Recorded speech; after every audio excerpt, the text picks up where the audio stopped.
Ownership. Yeah, and so we're going to talk a little bit about some of our interest in conservation,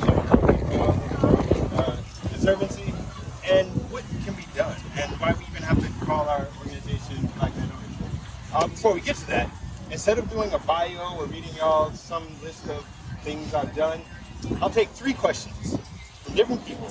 Anything you want to know, as long as it relates to like why I'm here speaking to y'all.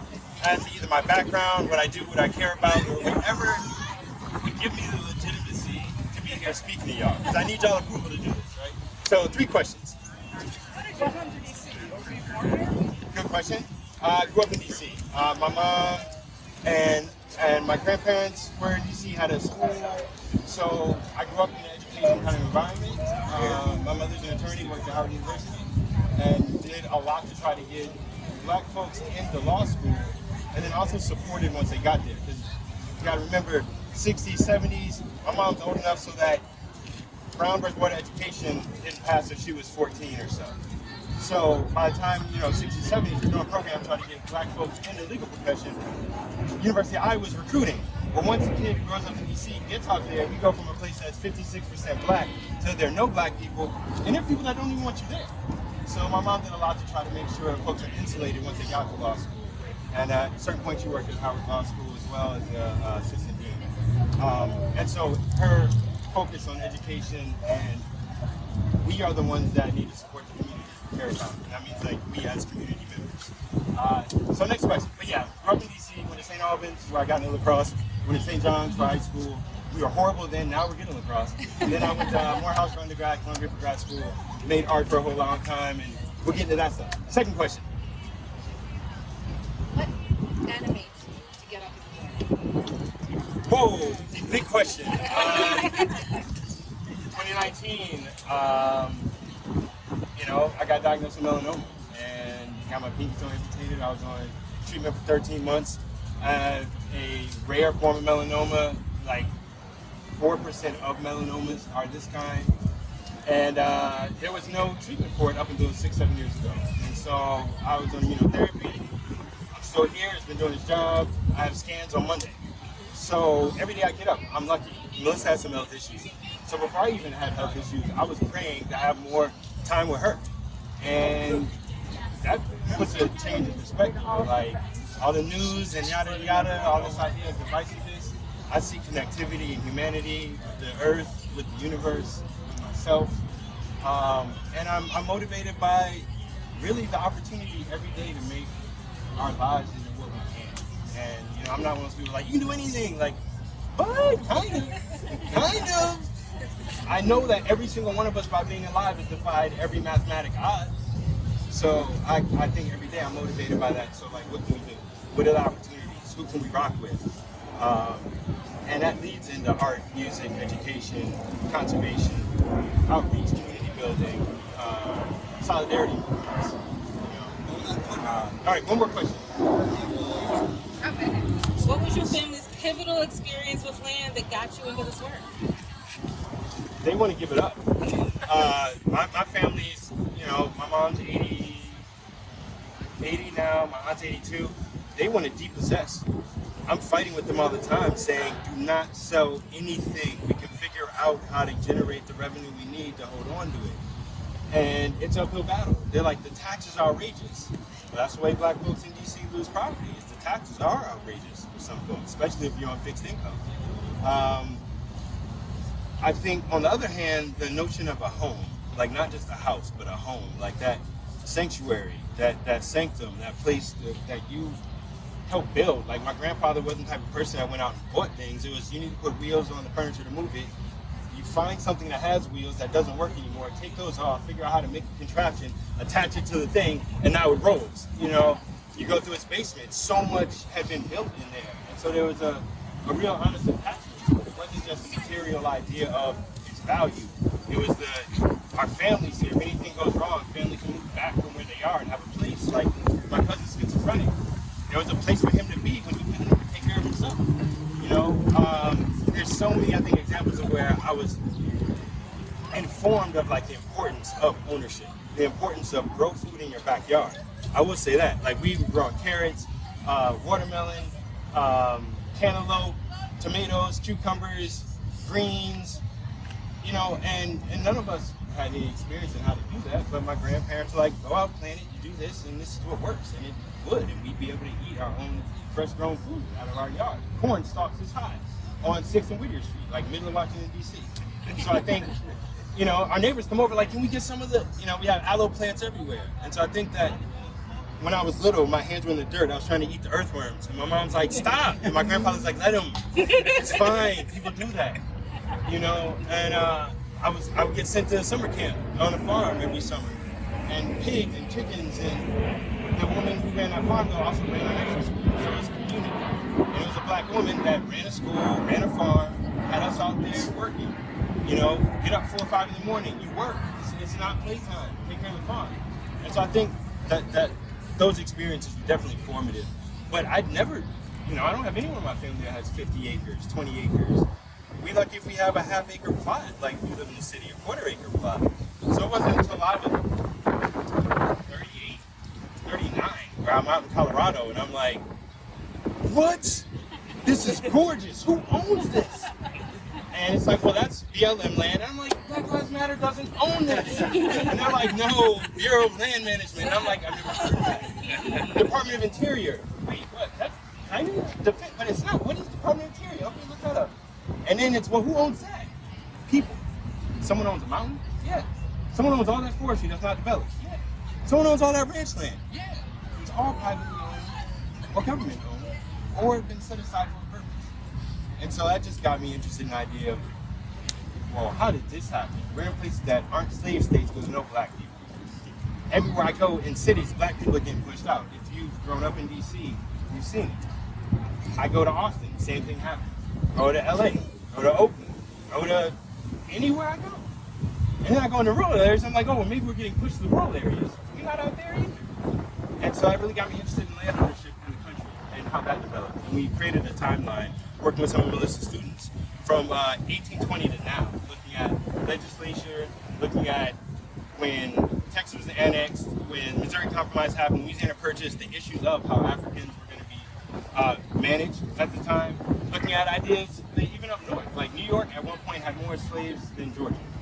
Now it's a state that eliminated slavery earlier, but when you look at land ownership, do you see any 500-acre properties owned by black folks in New York State? You know, and so it's a very interesting, I think, history, and then that opened me up to, I think, regional policies I wasn't exposed to, like growing up in D.C. And like, you can be aware of redlining, or you can be aware of restrictive covenants, but there were areas in Oregon where like black people had to be out of town by dark.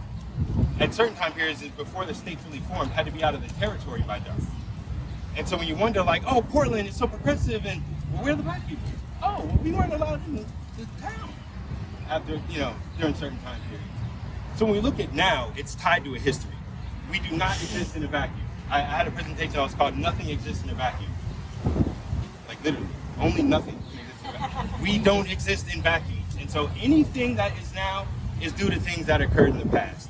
Yet, for whatever reason in America, we don't always have an interest in history. And maybe listening to history from the communities affected, not necessarily from the victors. And so we had to do a lot of research trying to understand, you know, if I were to ask, like, well, why aren't there more black land owners?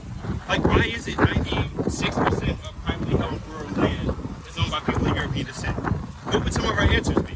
Like, take a guess. I don't expect anyone to get it right. You can't be wrong. But take a guess. What would be a reason? Financing? Okay. Any others? Homestead Act. What's that? Homestead Act. Homestead Act? Good. Any others? Median income. Income? Narrative? Any others? Just not having title, an obvious title that you can point to that Now, each one of you have named very real issues, right? Homestead Act is passed early 1850s. There are multiple like implementations of it, but the first two happened before people of African descent were free. We were still being treated as property in certain parts of the country, while other people were being given land, which was taken from who? So that's one element of it. Another is even when you're out in some parts of the country where people were homesteading, they didn't know how to farm out there. They ended up in Kansas, they ended up in these places where there was a drought 2 years after they moved there and thought it was going to be lush. It wasn't. You can make more money capturing free black people, take them down south and sell it, than you would farming. So were there people that then made it, would we say, or why wouldn't we have heard really mean white people is what actually stops black landowners. And that seems like very reductive. But that's what's behind the banking policies and the red line. That's what's behind identifying people in restricted covenants and saying you're not allowed to sell to people of African descent. When John F. Kennedy, thank you for sending me the article. When John F. Kennedy moved into Georgetown, on his deed, it said this property cannot be sold to a person of African descent or a Negro. Right? When we think about inheritance, if you look at the history of how black folks have been removed from and partitioned from inheritance, and the percentage of black folks that have a plan and retain any vote when family members die, it's literally like this amount of disparity. I'm not like an insurance person, but it's it's not just the, well, you only make up this percentage, right? It's literally like lawyers wouldn't do the work with us. We spoke with the Land Trust Alliance, and when you think about inheritance and passing down your property, let's say you didn't have a paper deed. Let's say you were granted property from a family member who had owned it back in 1890, whatever. When that person was given the property, it was given by a possible boss, plantation owner, or other free black person. But at the time, what were county offices like towards black people, right? How was record keeping back in 1876 in an area that floods, has fires, or the like, right? So now you have 3 generations later, people put claims against property. And when you are an entity that's corporate and has lawyers on retainer, and you are an individual in South Carolina that didn't realize that you didn't have what's required for the state to see your ownership and legitimacy, how do you fight that? Until people lose property. And whether that's through partition ownerships, whether that's through not having the deeds and the records, there are numerous ways in which people can lose property. And there's the heirs property is the organization that works to fight against that. And so one of the things we try to do is look at, well, what's happened, not from the fault of black folks, because that's normally the first response is, well, what do we need to do so black people can do something different? I start with, let's look at the history and see that there may be a first step to who sells the land, who does the mortgages, who does the negotiation, who does the appraisal. There was an article that came out in the past year or so about you put up different pictures and make the house look like it's owned by white folks. You actually get appraised differently. And it's happened in 2020. Yeah. Up in New York, out through Long Island, there was an investigative report done over the course of 2 years looking at the disproportion in home assessment and values, as well as in when people are looking and getting increased offers. So that if I see a house that's listed for $150,000, I show up and they're like, oh, actually it's going to be $230,000. And it's the price certain people like. There's an article up in dealing with around Mount Kisco in the area in Bedford Hills, New York, where Jewish community members were saying they were purposely selling to black folks to anger the anti-Semitic and racist white folks that they had been living with. And that they knew the white folks who weren't Jewish weren't going to sell their property to the black people coming. But they also included, we still raise the price. And so these things are historic, right? So I start with, let's look at the history. Let's inform people what's going on. And then now on the other side, let's show people who have been marginalized, hey, how you prepare yourself for home ownership, land ownership, what you can do with land that's not exploitative. When we first wanted to start, getting into land, people were like, start a farm, do this, we're not farmers. That's difficult. People learn how to go to school, generations of information to do that. But we can host people who know how to do that and bring people up who want to learn. We can provide space for other people. We don't have to extract out of the earth to generate revenue all the time with the levy and conservation. And when we interviewed the folks in the Land Trust Alliance, they were like, there are these forestry programs, these nursery programs, apiaries, things you can do where you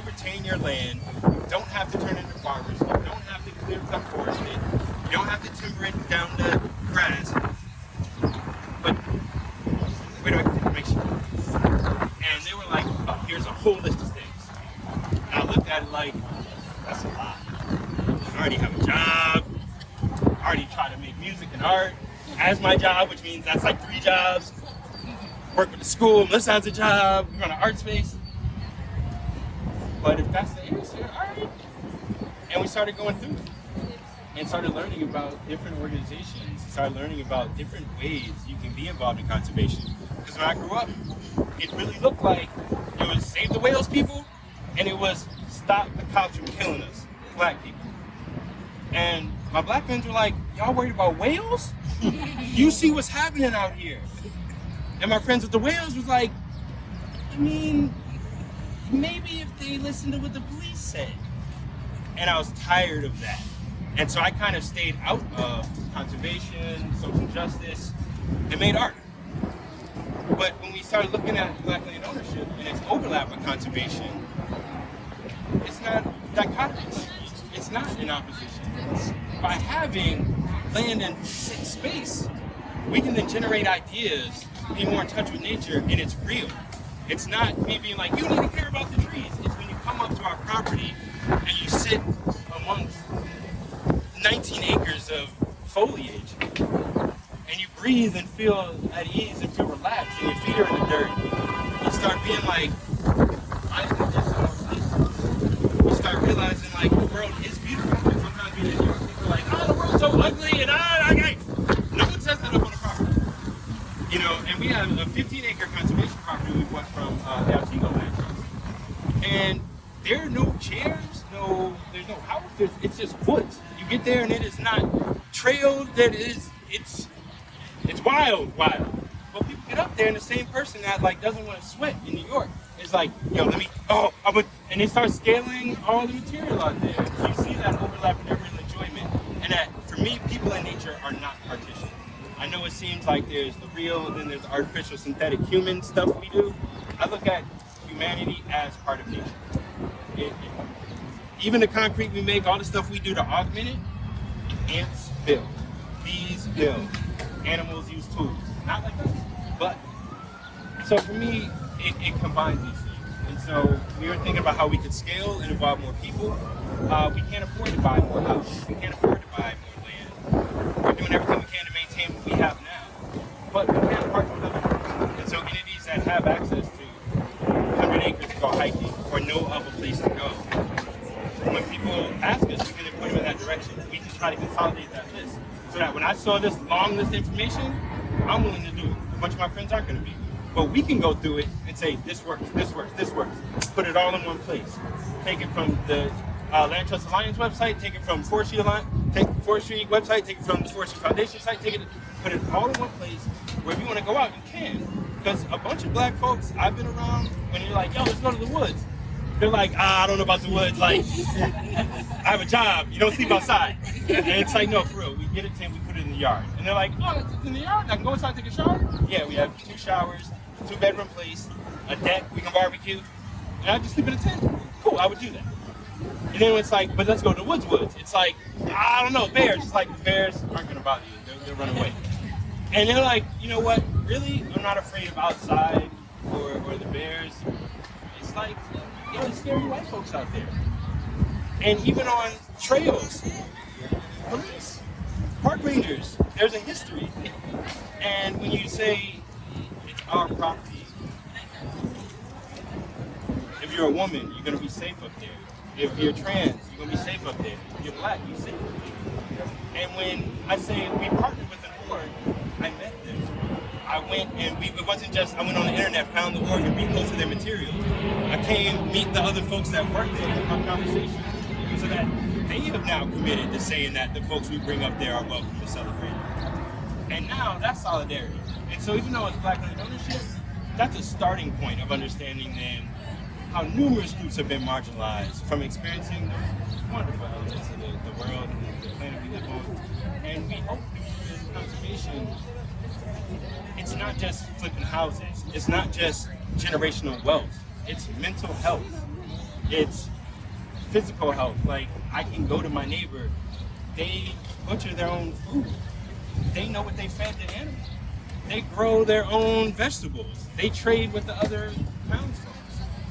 And we've only been up in the area a year and a half, and we've already met so many people that have been welcoming and open that we want to be able to encourage folks to explore these rural areas, that you will be safe, you will be celebrated, that no matter, one of the guys that works on our property, he got 39 guns? Yeah.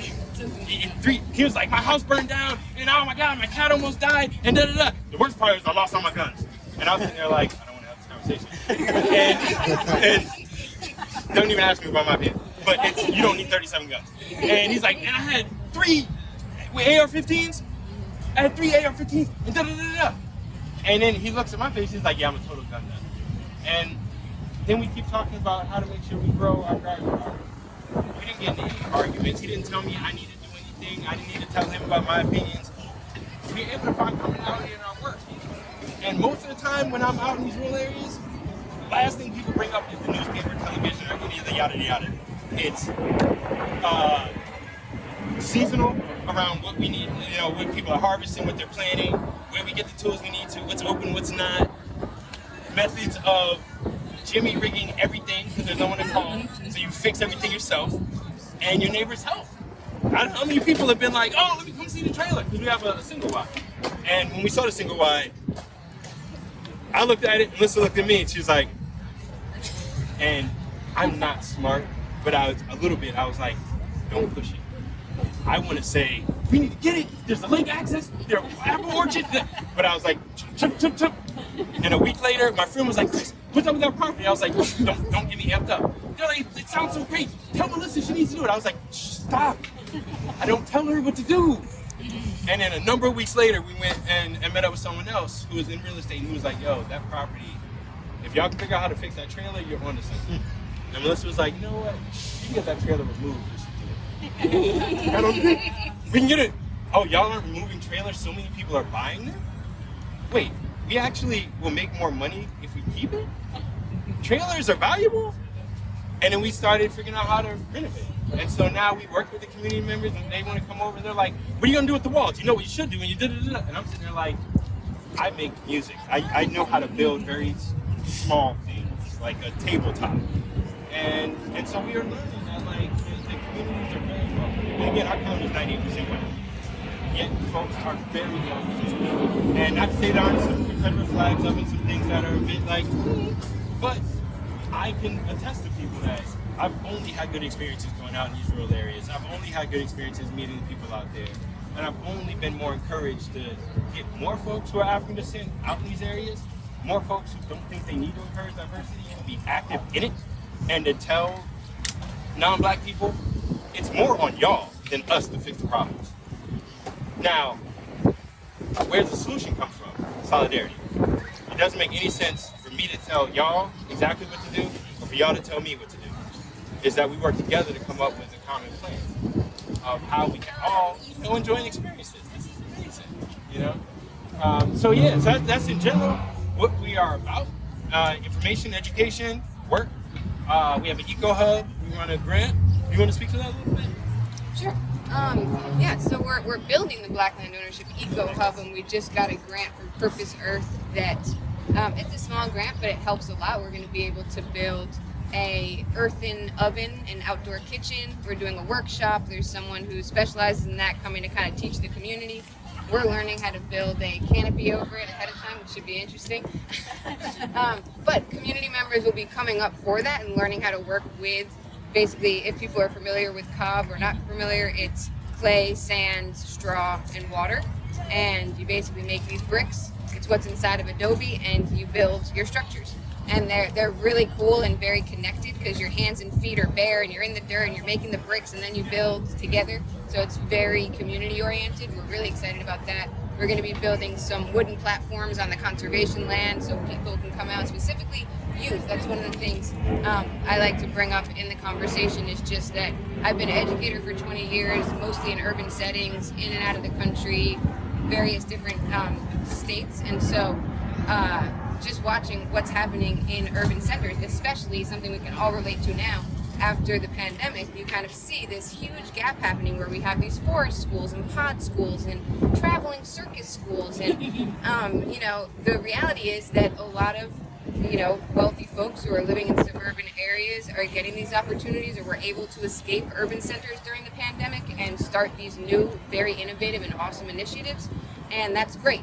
The problem is that a lot of kids in the city didn't get those opportunities, and they were really stuck in these small apartments and still going to these schools that are so outdated, just even in aesthetics. And we know that people need to be outside more, and we know that there needs to be a more innovative way of teaching, and that the system is much more than a bit outdated and oppressive. So one of the things that we're working on now is getting students out of urban centers onto the land. And something that's really important to say is, this all goes with Black land ownership as well. When you look at the demographics in the country and where people are located, if you're looking at populations in cities, there does happen to be more Black and brown folks in city centers. So are they growing up, being able to have access to the 20 acres of farmland that other people are having access to, learning how to do those things?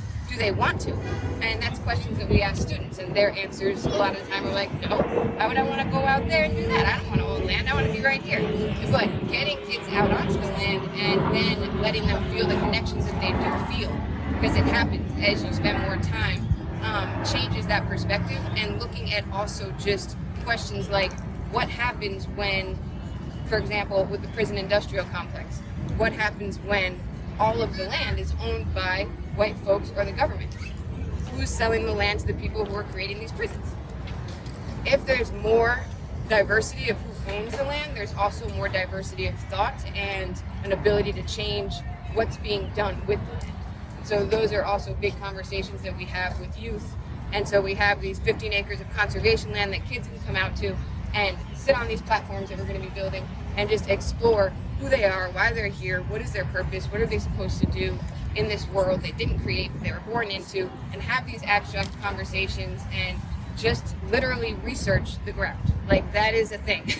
Kids are doing it, and it is something that changes lives. And one of the big questions I think we ask all the time is, can one weekend in nature change somebody's life? And that's kind of what the Black Land Ownership Eco Hub is about, bringing different groups together and seeing if that's possible, if that one weekend can do something, and then what comes from that change. So, and to add on, part of the reason I think we ended up with Black Land Ownership is I was sitting around and 6 years ago, and I wrote out a list of all the issues that I could come up with that I heard people in the Black community discussing, whether it was do we defund the police? Well, I got friends in New York who are abolish it. There does not need to be the police, there doesn't need to be a prison system. And I got people in my family that are y'all sound crazy. You know what's gonna happen if there's no cops? They're fighting each other. I got people who are Southern, religious, older Black ladies who are no, you should not be able to get an abortion without me signing off on everything, making sure I'm next to you at the place, and I approve everything. And you got people who are obviously you're controlling women's bodies. And they're fighting. On almost every issue, I found people in the Black community fighting with each other. What's the one thing people wouldn't fight about? Land ownership. Now we get to decide, is there a prison out here? No. You can't build it here because we decided. We get to run some of the council decisions. When you start getting in almost any issue affecting us, education. Well, in a lot of places, school directly tied to property taxes. So in neighborhoods where people pay less property taxes, their schools don't get funded the same way. Or what happens when you're in a neighborhood I live in New York, where how many people are actually property owners or renters? My landlord has more power than the 80 people that live in the building because of how much money he deals with in the city. If we're the owners, the landlord doesn't have more power than 80 people. 80 people could collectively own property.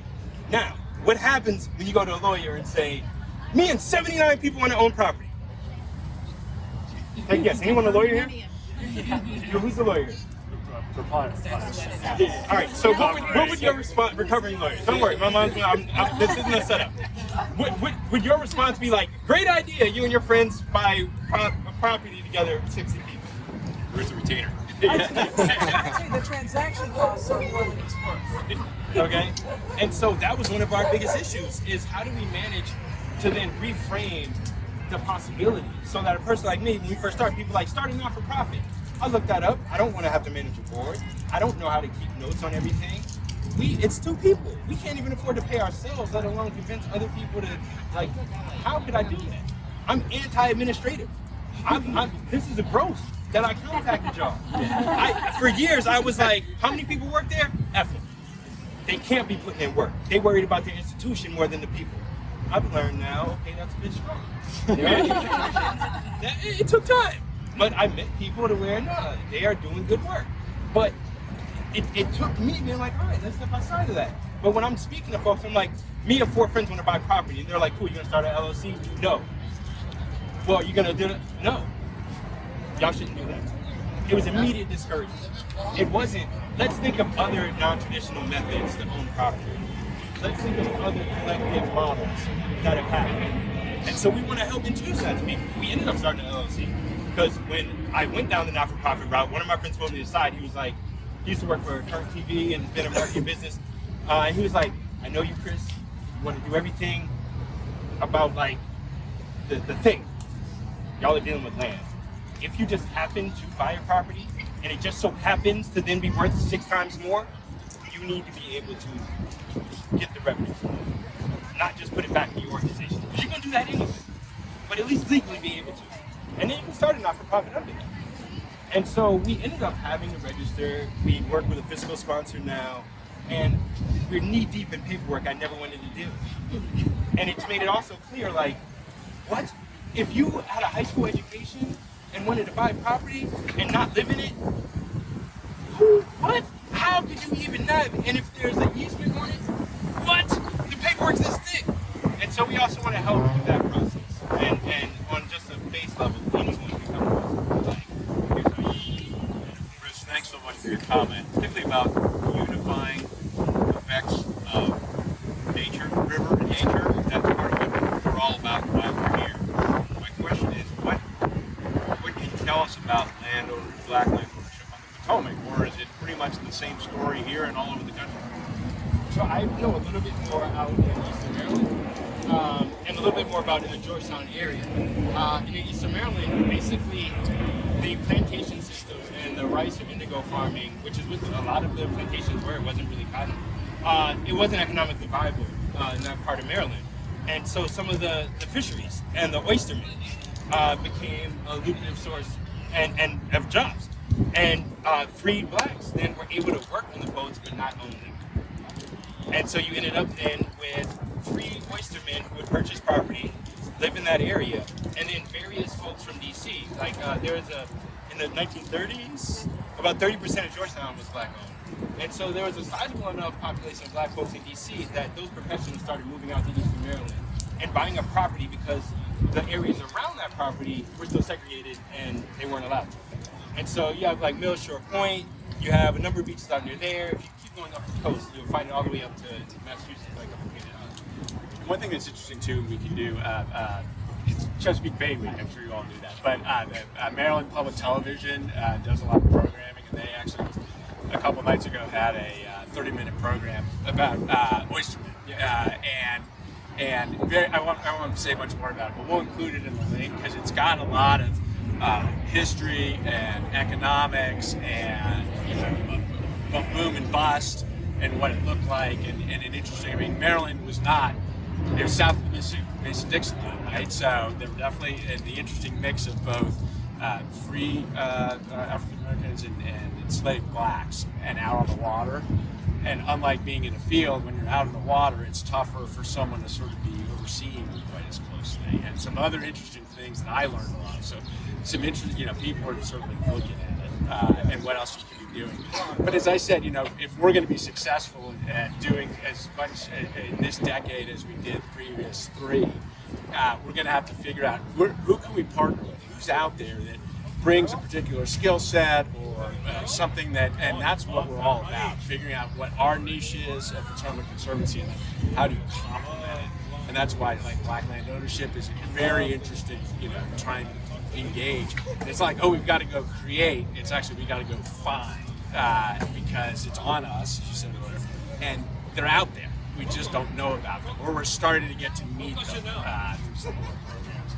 And but the exciting and daunting part, right? You know, and how to move it. So you took 3 questions at the start. Would you take 2 or 3 more now, and then we might need to wrap it? I can send links. I have some stuff on some of the beaches, and it includes some of the areas that are around the community. And if anyone has extra time, like we're here, we came down from New York, you know, so if y'all want to stay and kick it and have more questions or suggestions or know of other orgs we should meet, I'll be here. But yeah, 2 or 3 questions. Anybody? Anything? So, if you have responded, where exactly is your property? Yeah. So we're based out of Brooklyn and Greenpoint. The first property is in Fly Creek, New York. It's 50.6 acres. That's in conservation easement. Fly Creek is about 10 minutes north of Cooperstown, New York. So if you go up the Hudson to Albany and then go west about an hour and a half. Yeah, it's about 3.5, 4 hours outside of New York City. Gorgeous area. It's right below Herkimer County. And then our second property is 10 minutes north of Fly Creek in Richfield Springs. And that's 22 acres. About 3 is clear, little apple orchard, rolling hill, single wide, and then 19 acres. And Lake Kennedy. Yeah, and Lake Kennedy. So we have kayaks. It's interesting. I mean, every state also is a little different in terms of what incentives they provide, or what you can get from, in this case, from Albany in terms of driving. Whether it's agricultural programs, conservation programs, education programs. So that's always interesting. But it's not easy to access. I mean, we face this, even though we know somebody inside at the Department of Agriculture and the state agency. So yeah, so the point about, hey, I want to do this. We even want to do it. And something we're like, we're not sure what to do. So we got to find someone who's been on the inside and say, check this box. Don't write that down, for goodness sakes. Also, just to add to that, we do also have a property in Arkansas. That's right, too. And yeah, 2 properties, and it's a micro property. We're basically purchasing micro properties in each state is the goal, one of the larger goals. Where we can start farmers markets, build solidarity with community, do Black sculpture and memorial projects, to commission Black artists to get involved, and really just work with each particular space. So that's been a really fun project as well, and it kind of builds this connected web that if people are in our hiking and camping club and they're traveling cross country and they want to stop in different places, we'll have all these little kind of hubs where people can learn things, meet the community, and just, again, build solidarity. That kind of builds off, you know, people were arguing like, what are we going to do with these Confederate statues? I live in New York. I can't make people in South Carolina do anything. What we can do is put up statues that celebrate women we care about, that celebrate trans folks we care about, that celebrate Black folks, Black trans women folks we care about, and set these up as markers and send people on a pilgrimage at some point. Like, we got a list of national parks, we got a list of private lands, we got a list of sculpture parks. Go across the country and go see it. Like, I was talking to a family member who's an amazing person, but he's so paranoid right now. Like, I'm not going anywhere. These people out here are crazy. And it's like, yo, I've been to Maine, Florida, Texas, Pennsylvania, Arizona, Nevada, New Mexico, California, yada yada, all these places. Not seeing people that look like me, and I've had a great time. And so we want to send people on the journey. We want to send people out to go see what this country is really like. And see, most of it isn't people. It's mostly just that. And that's beautiful. That doesn't say nothing about like, oh, you look a certain way or not. Oh, you're cool or not. It's the birds just being loud in the morning. And so we want to help, you know, inspire that in a way. Any other questions? Yeah? Good. Well, again, Lana? Did you reach out to the Potomac Conservancy as you're trying to build this national network, or how did that happen? Yeah, I went to the Land Trust Alliance website, opened up all the tabs that my computer would hold, and started calling them one by one, and had a pitch that is honest. And you know, some people were like, "I don't know why you're calling us," and other people were like, "Let's get to the talk." Yeah, so in this case, some of you know Mary Boss. I think you talked with Mary Boss originally, and then, you know, again, I think exploring with our lands team with Avery Seiler, who we recently hired, and exploring further. Yeah, Mary. So if you've worked with Mary, you know, she'll talk to you in a good way. She's interested in hearing from almost anybody. So, well, Melissa and Chris, we're pleased that you decided to come down, and visit, but more importantly, decided to give up some of the limited free time. Spend it with us tonight, so thank you very much for coming.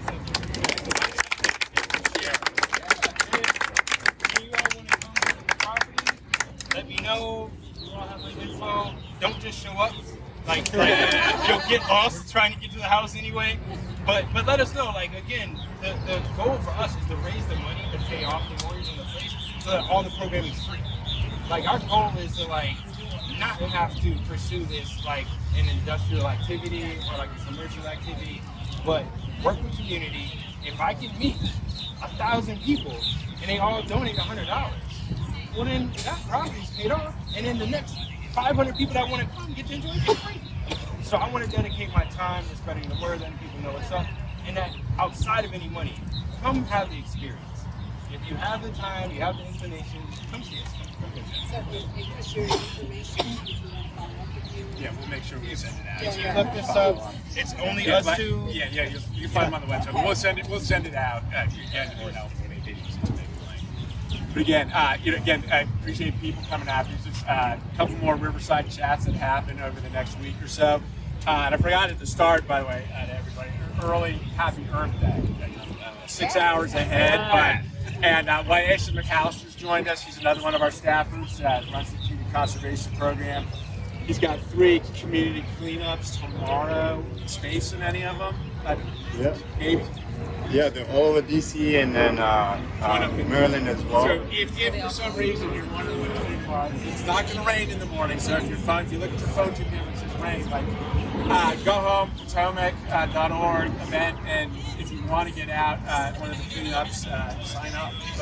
And then if tomorrow doesn't work, we have them throughout the spring and through June, sort of on our website listed, and it'll continue on into July, August, and beyond. By the way, so we put together a great group of folks that help volunteers and help lead these cleanups. So again, I like landlord ownership, getting people out, and then they discover, wait, I didn't know this was here. So it's all in the spirit of trying to make a difference. So again, thank you everyone for coming, and again, hope to see you at something soon.